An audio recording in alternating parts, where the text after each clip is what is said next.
Welcome to lux kitchen. உளுந்தங்களி எப்படி பண்ணுறதுன்னு வாங்க பார்த்துடலாம்.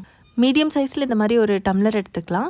3/4 டம்ளர் அளவுக்கு கருப்புளுந்து எடுத்து இந்த மாதிரி ரோஸ்ட் பண்ணி எடுத்துக்கலாம். அதே டம்ளரில் 1/4 டம்ளர் பச்சரிசியும் எடுத்து இந்த மாதிரி ரோஸ்ட் பண்ணி எடுத்துக்கலாம். இது ரெண்டுத்தையும் ஒரு 10 மினிட்ஸ் ஆற விட்டுடலாம்.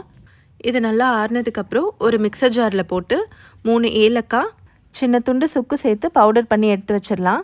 இன்னொரு பாத்திரத்தில் உளுந்து அளந்த டம்ளரில் 5 டம்ளர் தண்ணி ஊற்றி 4 டேபிள் ஸ்பூன் நாட்டு சக்கரை போட்டு கொதிக்க விடலாம். தண்ணி கொதிக்கிறப்போ நம்ம அரைச்ச பவுடரை இந்த மாதிரி தண்ணியில் கரைச்சி சேர்த்துக்கலாம். அடுப்பை சிம்மில் வச்சு செய்யுங்க, இல்லைன்னா களி கட்டி ஆகிடும், வேகாது. முக்கால்வாசி களி வெந்ததுக்கப்புறம் அதில் 2 குழிக்கரண்டி அளவுக்கு நல்லெண்ணெய் ஊற்றி கிளறிக்கலாம். கையை தண்ணியில் தொட்டு இந்த மாதிரி களியை தொட்டிங்கன்னா கையில் ஒட்டாமல் வரும். அப்போனா உங்கள் களி குக் ஆகிடுச்சுன்னு அர்த்தம்.